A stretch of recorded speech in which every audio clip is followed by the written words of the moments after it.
This was written by Katie Ives, who's the editor of Alpinist magazine, and it's about nature in the evening time. The very word gloaming echoes, reverberates, the gloaming, the glimmer, the glisten, the glamour, carrying in its consonants the images of houses shuddering, gardens darkening, grass-lined rivers slipping through the shadows.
So this next one is by Cormac McCarthy, and I think it's about doing what you want to, trying to achieve your goals now, because you're going to die one day.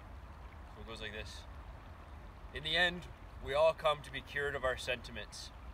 Those whom life does not cure, death will. The world is quite ruthless in selecting between the dream and reality, even where we will not. Between the wish and the thing, the world lies waiting.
The camera girl suggested that I read this one. It's about what the animals are thinking or feeling.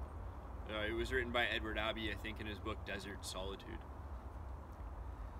It seems to me possible, even probable, that many of the non-human, undomesticated animals experience emotions unknown to us. What do the coyotes mean when they yip at the moon? What are the salmon trying so patiently to tell us? Precisely what did those two enraptured martins have in mind when they came gliding toward my eyes over the forest duff? If I had been as capable of trust as I am susceptible to fear, I might have learned something new, or remembered some truth, so very old that we have all forgotten it.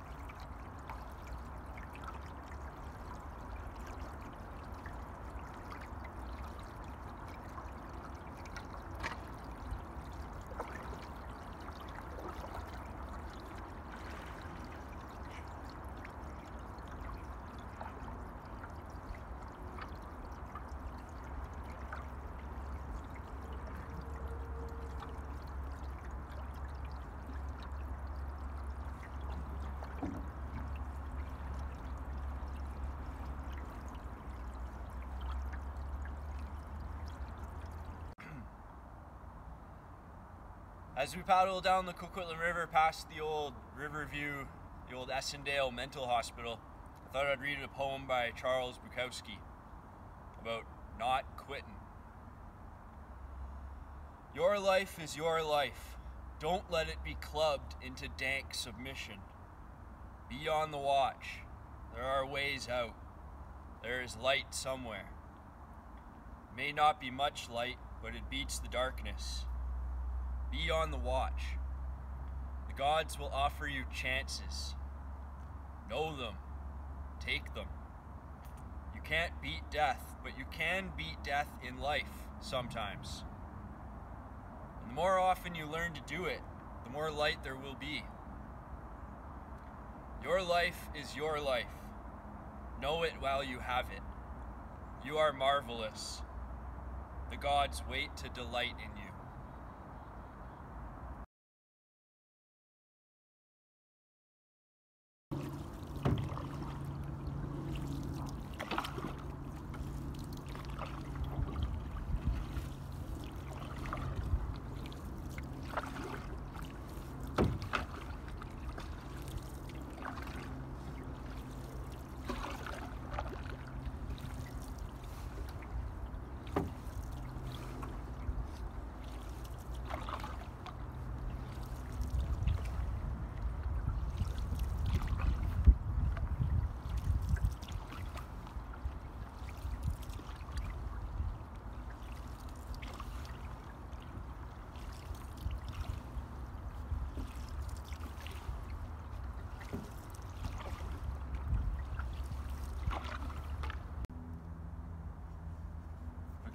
So this was written by Philip Connors in a book called Fire Season, and it's about being a fire lookout and being bored in the tower. But I think it could also be about the monotony of paddling day after day. Time shapes itself around me in that silence, shape shifts from mistress to shade, caressing and haunting by turn. Days pass in which there is nothing but wind, bending the pines to postures of worship of an unseen god in the east.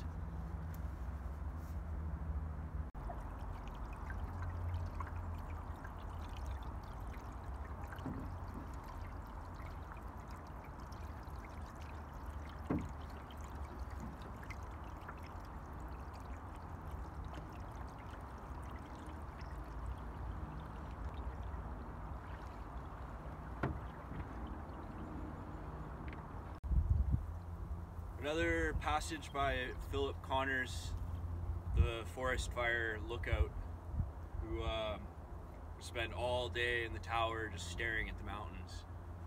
And you'd wonder if he got bored. He didn't get bored, and this is why. That thing some people call boredom, in the correct, if elusive, dosage, can be a form of inoculation against itself. Once you struggle through the swamp of monotony where time bogs down in excruciating ticks from your wristwatch, it becomes possible to break through to a state of equilibrium, to reach a kind of waiting and watching that verges on what I can only call the holy.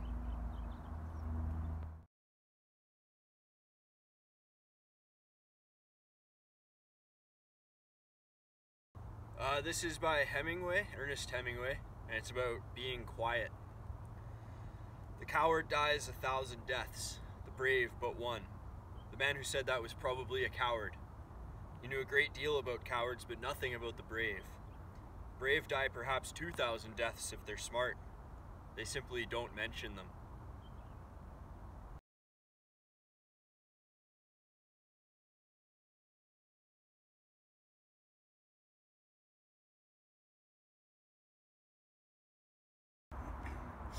This is by Sigurd F. Olson.